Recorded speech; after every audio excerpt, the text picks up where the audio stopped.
Voilà. Est-ce que vous voyez bien l'écran? Oui, Ok, super. Alors, merci à tous de vous être connectés, si nombreux, donc, pour cette soirée où on va aborder l'économie informelle en Afrique, de la vision mondiale aux solutions innovantes. Beaucoup de personnes parlent de l'informel ou ont une idée de l'informel. J'espère que ce soir, vous allez repartir avec une vision qui sera beaucoup plus précise de ce que c'est, du potentiel que ça peut être et des mécanismes qui peuvent être mis en œuvre pour pouvoir en fait amener cette économie de l'informel vers le formel. Donc là, on commence avec trois chiffres qui sont importants. Je pense que vous allez les voir tout au long de cette présentation, puisqu'on va se concentrer sur l'Afrique et l'Afrique subsaharienne. Donc il faut savoir que en Afrique, sur le continent, globalement, c'est 84% des emplois donc, qui sont dits dans le secteur de l'informel. Et ce secteur de l'informel représenterait, dans les estimations les plus pessimistes et les plus larges, entre 50 à 65% de la richesse produite intérieure sur le continent. Et euh, on se dit que si cette économie est maîtrisée, eh ben, elle pourrait représenter plus de 30% des recettes fiscales, des recettes fiscales potentielles. Donc, voici le plan et je vais continuer.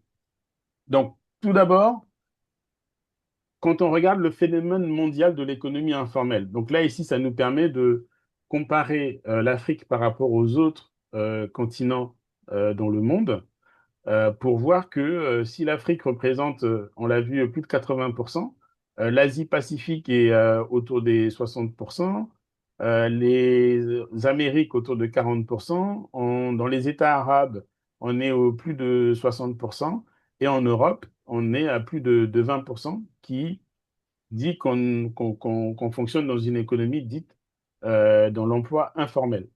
Ce qui représente au niveau mondial, donc de la population active, 58% de la population active qui travaillerait dans le secteur dit de l'informel. Donc ça, c'est les dernières statistiques.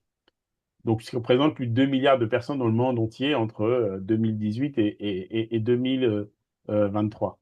Les secteurs les plus concernés par l'informel, vous en douterez, hein, pour certains, bien entendu, c'est l'agriculture, le commerce et l'artisanat.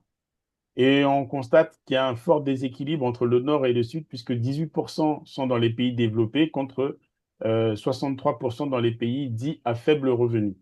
Et comme on l'a dit tout à l'heure, on identifie qu'il y a un potentiel inexploité de recettes fiscales qui pourrait représenter plus de 30%. Donc ici, ce qu'il faut retenir, quand on regarde la vision macro, c'est-à-dire mondiale, au niveau du secteur de l'informel, donc, ça représente un tiers du PIB dans certaines régions du monde, 25% de la productivité qui est dans l'informel, qui pourrait passer vers une économie formelle, donc là, un manque. À peu près 2,2% de croissance annuelle de l'informel, donc c'est-à-dire que cette tendance a plutôt tendance à cette activité pardon, a plutôt tendance à augmenter plutôt que régresser. Et on peut aussi constater qu'au global, au niveau mondial, ça veut dire que c'est 46% des personnes qui n'ont pas de protection sociale en moyenne dans le monde. Donc en bas, il y a les sources, mais je pourrais vous faire suivre le support après. Alors, si on se focalise sur les pays développés par rapport aux pays émergents, donc une comparaison donc là qui est importante, c'est que inférieur autour de 18%, donc dans les pays développés, ça représente donc la part qui est dite des personnes qui travaillent dans le secteur informel, alors que c'est plus de 63% dans les pays dits émergents. Et là, vous avez une comparaison entre les pays de l'OCDE, l'Europe, et bien sûr, on voit que l'Afrique tient sa grosse part de la part en fait de l'économie qui est dite dans l'informel. Donc, dans les économies émergentes, la productivité du travail informel n'atteint que à peu près 25% de celle des entreprises formelles, et dans certains pays d'Afrique, on arrive jusqu'à 62%, notamment en Tanzanie et au Nigeria. L'informel donc des pays développés, majoritairement, c'est du travail non déclaré dont les services à domicile et à la construction. Ça, c'est ce qu'on retrouve en Europe, on va dire ça comme ça. Et comme je vous le disais tout à l'heure, c'est que les différents calculs hein, qui peuvent être réalisés, c'est que les pertes fiscales, ça va entre 30 et 50%, des recettes qui ne rentrent pas, on va dire, dans les caisses de l'État. Et ici, c'est un potentiel. dans les pays émergents. Donc, on peut se dire qu'il y a des actions qui peuvent être menées par rapport à ça. Au niveau de la protection sociale, hein, c'est-à-dire qu'on a des personnes donc, n'étant pas déclarées, ben, ne sont pas couvertes lorsqu'elles ont des accidents. Donc, on se rend compte que c'est 20% des travailleurs qui sont couverts, on va dire, sur le continent africain, contre 90% dans les pays développés. Vous voyez, donc là, il y a un gros écart qui montre aussi parfois que c'est important de rentrer dans une économie formelle parce que la santé, voilà, et tout ce qui est protection autour des salariés, c'est important. Et l'autre point, c'est par rapport au crédit. Bah, comme on n'est pas dans une entreprise ou dans un secteur qui est formalisé, eh ben, l'accès au crédit est beaucoup plus difficile. Donc, c'est 15% qui arrivent à obtenir des crédits en Afrique contre 75% dans les pays développés. Pourquoi? Bah, parce qu'eux sont structurés et sont organisés. Si on fait un focus maintenant sur l'Afrique uniquement, donc vous l'aurez compris, hein, c'est quand même notre thématique. Euh, le panorama général du secteur informel en Afrique, comme je l'ai dit tout à l'heure, c'était 84% donc des emplois en Afrique subsaharienne qui sont dits dans l'informel. Et ça représente donc quand même, ça représenterait, puisque ce sont les statistiques ici, entre 50 à 65% de richesse produite. Hein, ça, c'est des informations du BIT et de l'ONU DP de 2024 qui disent que cette économie-là génère quand même énormément de revenus. Et c'est plus de 92% donc, des unités économiques africaines qui opèrent dans l'informel. Donc, c'est vraiment important. Et le rôle crucial donc, pour les femmes, c'est 62% en général des femmes qui sont derrière ces activités, et les jeunes aussi, et on voit que c'est en forte augmentation. Comme je le dis tout à l'heure, la répartition sectorielle de l'emploi informel en Afrique concerne 35% dans les commerces, 28% dans l'agriculture, 22% dans les services et 15% dans l'artisanat. Les défis qui peuvent être relevés par rapport à ça, on en revient au sujet quand même principal qui est la protection sociale. Donc 20% seulement des travailleurs sont couverts. La bancarisation, c'est 20% des personnes qui euh, évoluent dans le secteur informel en, on va dire, un compte en banque. Et l'accès au crédit, vous comprenez, bah, c'est encore plus compliqué. Donc on retrouve les chiffres de tout à l'heure.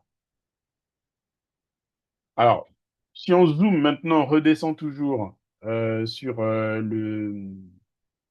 les chiffres sur l'Afrique subsaharienne, l'élément de nouveau qu'il y a par rapport aux autres, à l'autre slide ici, c'est de considérer que la contribution fiscale de ces 84%, ça représente, vous voyez, moins de 10% des recettes fiscales totales. Donc, on a vraiment là un sujet, enfin, en tout cas pour quand on se pose des côtés institutions ou côté gouvernement, d'une manne, en fait, qui n'est pas du tout adressée dans les caisses, on va dire, de l'État pour justement permettre le développement du pays.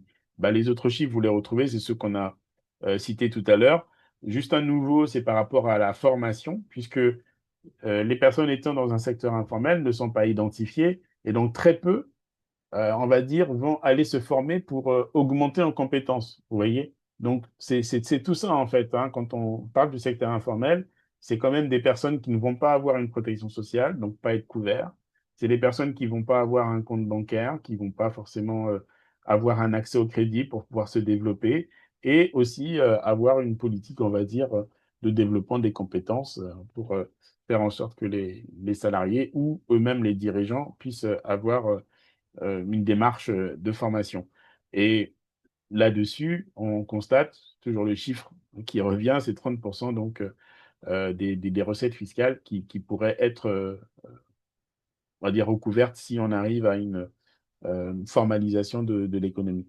Donc là, les éléments intéressants qu'il faut retenir sur l'Afrique subsaharienne, donc on l'a dit, 62% concernent donc des femmes qui sont en général dans l'entrepreneuriat, en train de vendre de différentes choses, des jeunes, des travailleurs, et ils sont plus ou moins situés, toutes ces personnes, dans les zones urbaines, qui représentent donc 65% de cette activité. Si on zoome sur l'Afrique francophone, euh, donc on s'aperçoit que c'est plus de 50% des richesses produites qui viennent du secteur informel. Par exemple, au Congo-Brazzaville, c'est 22% le taux de chômage. Donc, vous imaginez, un taux de chômage à 22%, c'est quand même énorme, alors qu'il y a une économie, on sait, voilà, qui est là. 20% donc de protection sociale seulement, de personnes qui sont couvertes sur l'Afrique francophone. Et par exemple, au Sénégal, c'est 3 milliards de francs CFA en potentiel fiscal qui rentreraient euh, par rapport à ce que eux ont tracé. Vous allez le voir comment. Donc, si on regarde la part du secteur informel, donc pour la richesse produite, on voit que le Bénin, on a beaucoup d'activités qui sont dans l'informel, alors que ça veut dire par là que ça pourrait générer davantage de rentrées fiscales, vous voyez, et une économie structurée avec des personnes protégées. Voilà, on en revient à ce que je disais tout à l'heure. Ensuite suit le Mali, le Sénégal, le Gabon, la Côte d'Ivoire quand même, et puis le Tchad. Donc, il y a eu des initiatives qui ont été menées et qui ont été réussies, notamment au Sénégal, puisqu'ils ont lancé un programme sous Macky Sall pour en tout cas adresser cette problématique. Et ils ont réussi comme ça à sortir plus de 85 000 commerçants qu'ils ont accompagnés et donc qui ont fait qu'il y a eu plus de 22% donc, d'entreprises qui sont rentrées dans une démarche de formalisation. Au Rwanda, donc il y a eu l'adoption donc de mobiles dans les zones rurales.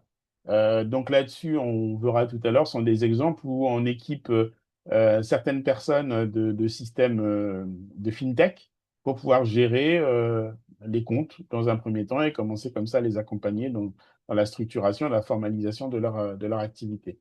Et en Côte d'Ivoire, c'est plus de 45% d'inclusion financière qui ont été, pareil, comme ça, obtenus dans une démarche donc digitalisation pour pouvoir aussi accompagner les personnes qui étaient pardon, dans l'informel pour les amener dans une formalisation. Donc ici, les facteurs clés de réussite, ce qu'il faut retenir, c'est la technologie mobile. Euh, alors après, c'est la démarche en fait qui est progressive, c'est-à-dire que on n'a pas brusqué les gens, on les a accompagnés. Et puis ensuite, le dernier point, j'avais oublié de le noter là, parce que du coup, c'est écrit dessus là, mais ah oui, ce sont les initiatives exploitation locale, donc démarches locales, donc qui ont été ciblées pour pouvoir en fait bien identifier et accompagner donc cette formalisation. Alors, les enjeux et les défis donc par rapport à cette problématique. Donc ici, en fait, vous voyez donc ce diagramme-là en hexagone qui représente, on va dire, dans les standards internationaux qui seraient l'idéal, donc qui vont de 0 à 100%. On considère que si on a une bonne protection sociale, on a une bonne formation, on a une bonne contribution fiscale au titre d'une entreprise donc, qui se dit formelle, qu'on a accès aux marchés internationaux et qu'on a accès aux financiers, eh ben, c'est on est bien développé. Ben, on s'aperçoit que quand on fait une comparaison entre l'Afrique et les standards internationaux, ben, les écarts sont très, très importants, ce qui fait que là, on a 5 défis majeurs qui sont devant nous hein, sur le continent africain. Premièrement, c'est la protection sociale qui est insuffisante, on en a parlé tout à l'heure, donc c'est 20%, contre 46% si on fait une comparaison mondiale. Donc là, c'est un impact de vulnérabilité critique par rapport au personnel hein, que l'on peut avoir, les salariés, tout cela. Une exclusion financière, donc le taux de bancarisation n'est que de 20%, et l'accès au crédit de 15%. Donc, vous voyez que là, par rapport aux pays développés, il atteint 67%. Donc, quand on dit bah, que certaines économies ont du mal à décoller, bah, vous voyez, ça s'explique aussi par ce déficit-là, ce fait que ces entreprises, n'étant pas bancarisées ni formalisées, bah, n'ont pas forcément l'accès au crédit comme des autres entreprises qui ont un exercice 2 ans, 3 ans, qui peuvent se présenter et comme ça pouvoir avoir des, des prêts, on va dire, pour pouvoir développer leur activité. On a un marché limité, puisque là, on s'aperçoit que 90% donc, des entreprises sont confinées aux marchés locaux, sans accès donc, aux chaînes de valeur mondiales. Donc là, c'est un impact sévère. Donc là, il y a énormément, vous voyez, de choses à faire pour améliorer cela. Un déficit fiscal, on en a parlé, donc moins de 10%. Et aussi donc la formation, donc là qui revient, qui est pour les travailleurs qui ne bénéficient pas d'une formation professionnelle structurée. Et donc là, par rapport à tout ce qui est qui concerne les innovations et autres, bah, certains passent complètement à côté aujourd'hui quand on voit le développement, par exemple, de l'IA et autres en Afrique. Voilà, donc il y en a qui passent à côté parce qu'ils n'ont pas justement la chance de pouvoir être formés. Bien entendu, là, je parle au niveau macro. Alors maintenant, une fois qu'on a fait ce constat, quelles sont les solutions innovantes qui sont devant nous? Alors, celles qui ont été, on va dire, essayées, donc là, on parle de digitalisation massive, et de la même façon, quand on regarde l'impact de la digitalisation, donc si on reprend cette figure donc, qui nous place, on va dire, sur des critères, on va dire des indicateurs qui seraient, on va dire, les plus importants, donc on part du zéro vers l'extrémité, hein, là où on est bien noté. Donc on considère qu'il faut qu'on ait une bonne inclusion financière, qu'on ait un accès au crédit, qu'on ait une protection sociale, qu'on ait une formation digitale et une formalisation et la traçabilité. Bah, ce qui fait que dans le parcours, celui-ci, il doit être progressif. Donc là-dedans, c'est faciliter l'accès aux services formels et financiers. Donc en Tanzanie, on a pratiquement 1,2 million d'entrepreneurs qui ont été enregistrés par des applications, des dispositifs qui ont été mis en œuvre. Et on a donc des portefeuilles mobiles, je disais alors, d'inclusion financière via les mobiles monnaies. Donc ça, c'est les exemples au Rwanda et au Kenya avec le système M-Pesa, puisqu'on en a, on a vu même le mois dernier que aujourd'hui M-Pesa au Kenya est utilisé par plus de 60 ou 70% de la population sur tous les échanges financiers entre services. Et donc, le Kenya, en tout cas, a vu une amélioration avec l'introduction donc du mobile monnaie dans en fait la gestion et l'accompagnement des activités des personnes qui étaient dans l'informel pour les amener en formalisation. Il y a aussi la création aujourd'hui de guichets virtuels d'enregistrement qui permettent avec des délais bien sûr réduits, hein, parce que bien souvent, quand on veut ouvrir une entreprise ou on veut réaliser certaines démarches administratives, le frein, quand on entend en Afrique subsaharienne ou en Afrique francophone, ce sont les délais. Donc là, le Rwanda, lui, a réussi à réduire ces délais de 30 à 5 jours, favorisant ainsi une formalisation où des gens spontanément ont été créés donc faire des démarches de création d'entreprise et ils ont vu donc ils ont une notée plus 42%. Donc vous voyez que agir aussi sur ces mécanismes-là, sur ce process, ben, permet de permettre aux gens de moins avoir de freins et de se dire bah voilà là je peux faire mon acte administratif de création. Et bien entendu, alors, on a les tontines digitalisées aujourd'hui qui se faisaient avec des cahiers. Donc là, on est passé au digital. Donc là, c'est une modernisation de système d'épargne traditionnel. Et c'est comme ça qu'au Sénégal, on a plus de 85 000 commerçants donc, qui sont utilisateurs de ce système aujourd'hui et qui fait que on a réussi sur une partie, vous voyez, à permettre aux gens de passer d'une activité ou de ce qui pouvait représenter de l'informel vers la formalisation. Donc, si on reprend le cas du Rwanda, l'enregistrement mobile se fait en 4 étapes, donc, et ça prend 10 minutes. La formalisation digitale, donc pour 70% des nouveaux inscrits, donc vous voyez, ça a eu donc un impact assez important. Ils retrouvent dedans, donc, dans leur système, donc, l'historique de crédit alternatif via le mobile.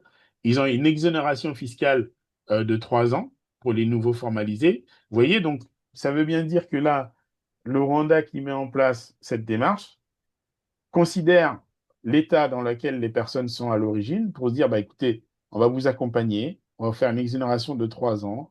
Mais voilà, ça suppose que vous vous enregistrez, voilà, vous rentrez dans une stratégie formelle. Et donc, le résultat de ça, en 2 ans, ça fait plus 22% de recettes fiscales. Donc, il y a des idées comme ça, vous voyez, qui sont concrètes et qui ont amené quelque chose de plus.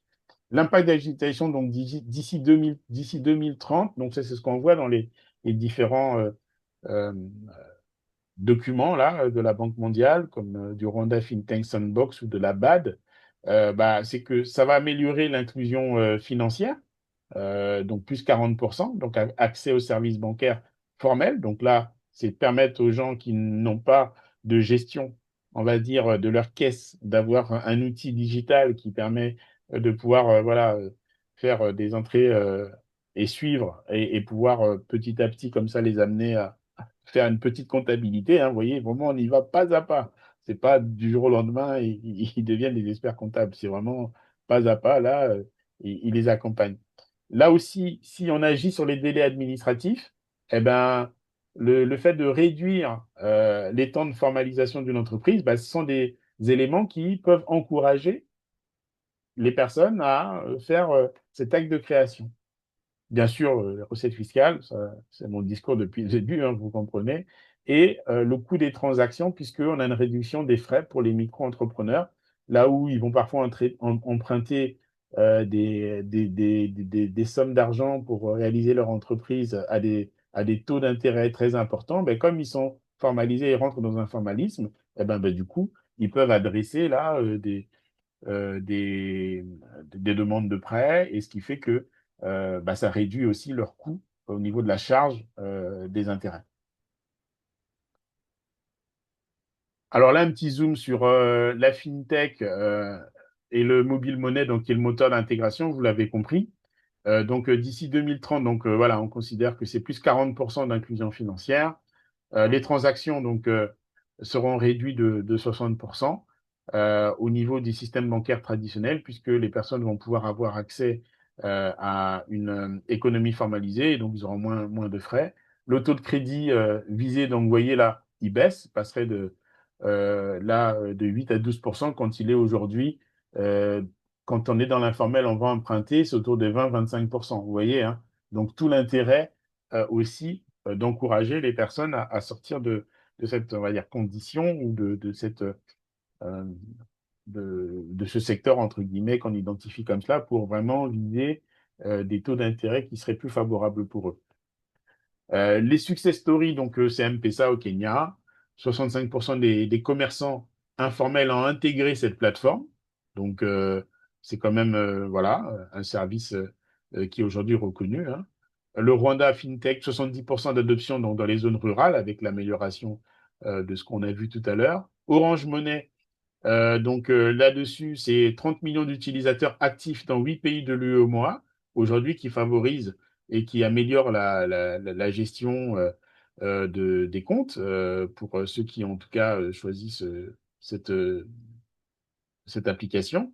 Et, et Wave, pardon, au Sénégal, qui, lui, avec des tarifs réduits, qui a permis comme ça de enrôler plus de 85 000 commerçants. Donc, là-dessus, c'est quelque chose qui est quand même à noter. Et donc là, vous voyez que le taux d'adoption donc du mobile money dans les différents pays, donc là, on est à la fois dans les pays anglophones et pays francophones, bah, et on s'aperçoit que c'est plutôt les pays anglophones que quand même, voilà, ça est en train de pousser. Et avec le Sénégal, en fait, qui sort, on va dire, de l'Afrique francophone, qui sort son épingle du jeu, là, hein, dans tout cela. Et tout cela, en fait, permet quoi? Une simplicité d'usage pour ceux qui ont donc ces applications au niveau donc, des téléphones, l'interface accessible pour les non-alphabétisés. Donc aujourd'hui, il y a énormément de choses qui sont faites pour aider justement ces personnes parfois qui ont du mal à utiliser ces applications, à pouvoir simplement le faire avec bah, l'audio. Enfin, voilà. Donc il y a énormément de développements qui sont là pour accompagner en tout cas toutes celles des personnes qui pourraient avoir des freins, on va dire, autres pour pouvoir en fait intégrer ces outils. Bien sûr, les coûts réduits et la sécurisation avec la traçabilité des informations. Alors, ça, c'est côté, on va dire, digital. Maintenant, les politiques publiques et les pratiques qui pourraient être améliorées. Donc, on a vu tout à l'heure, donc là, je vais en citer quatre, c'est la fiscalité progressive. Donc là, c'est une taxation simplifiée, exonérations qui peuvent aller de 3 à 5 ans en fonction de certains pays hein, qui veulent vraiment s'attaquer à ce fléau. Passer par des paiements mobiles, comme ça, c'est beaucoup plus simple. Et on voit que ce sont des systèmes d'imposition adaptés avec période de transition. Donc là-dessus, en mettant en place, on va dire, cet item-là, on peut dire que pour les pays qui l'ont réalisé, c'est 80% d'efficacité qu'ils ont noté. Pour ce qui concerne la digitalisation administrative, donc là, c'est-à-dire l'enregistrement via du mobile, euh, une identité numérique et des délais réduits. Donc, quand on voit ce qui s'est passé au niveau du Rwanda, de passer de 30 jours à 5 jours, donc avec des guichets virtuels, donc unifiés, bah, cela permet une efficacité autour de 90%. Les formations adaptées. Donc là, c'est à la fois bon, des formations qui peuvent être en présentiel et en digital. Reconnaissance des acquis, c'est-à-dire qu'une personne qui a déjà un certain nombre d'années dans une certaine activité, bon, va faire une reconnaissance, on va dire, de ses acquis professionnels et comme ça, donner soit des attestations, des certificats, des diplômes, enfin, pour que, en fait, ils se sentent aussi valorisés et comme ça, avec bien sûr du mentorat, ben, pouvoir leur permettre de monter en compétences et comme ça, ben, de définir euh, un projet voilà, qui serait à leurs mains beaucoup plus efficace. Et là, on s'aperçoit que ce genre d'initiative, en tout cas, trouve un taux d'efficacité de 75%. Et enfin, l'accessibilité au financement, donc microcrédit, les finances mixtes ou les tantines digitales, cela a une efficacité autour de 85%. Ce qui fait que vous voyez, c'est pas une ou l'autre, mais si on arrive comme ça à utiliser différentes mesures au niveau du politique pour inciter les personnes à passer d'une économie informelle à une économie formelle avec ces leviers, eh ben, en tout cas, pour ceux qui l'ont réalisé, on voit les taux d'efficacité.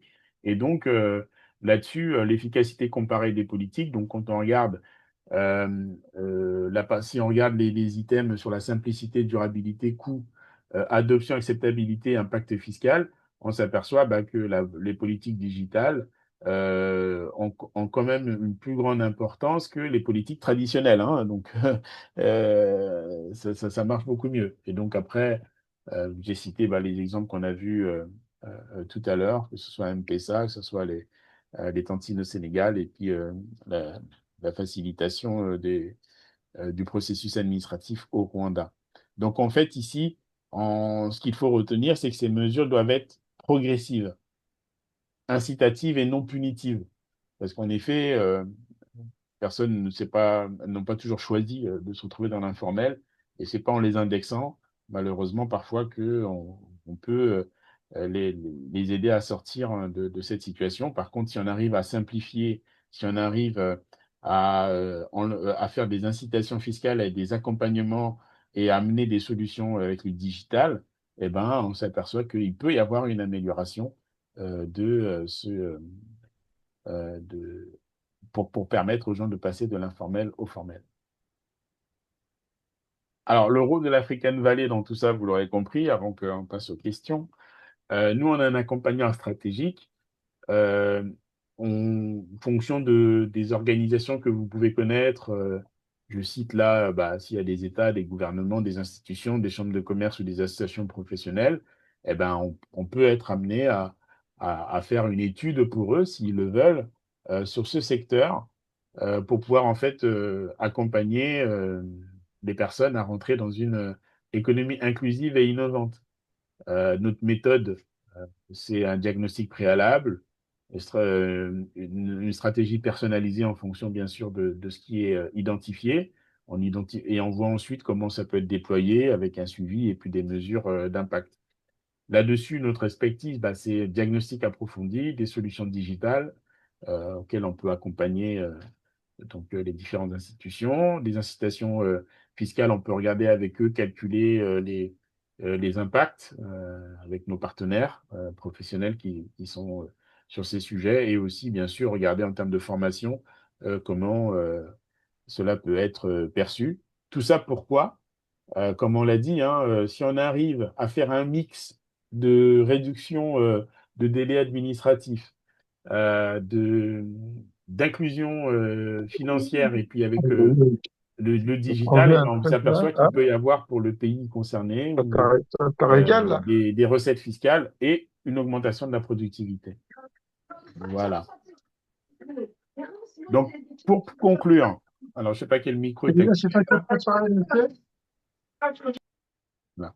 Donc, pour conclure et avant de passer aux questions, donc, on s'aperçoit qu'ici que l'économie informelle est un gisement d'opportunités, puisqu'en Afrique, elle représente un potentiel inexploité de plus de 25% de recettes fiscales. La formalisation progressive peut créer jusqu'à 15 millions d'emplois. L'inclusion financière pourrait donc croître de plus de 40% avec les solutions digitales adaptées. La productivité peut augmenter de plus de 65% tout en préservant donc la flexibilité du secteur.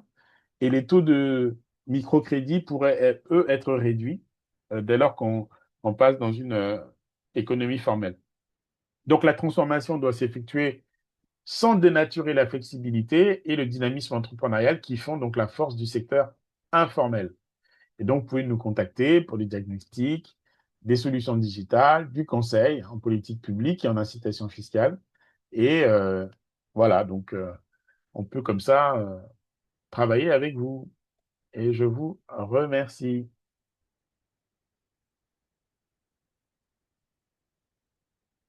Donc, on va passer aux questions.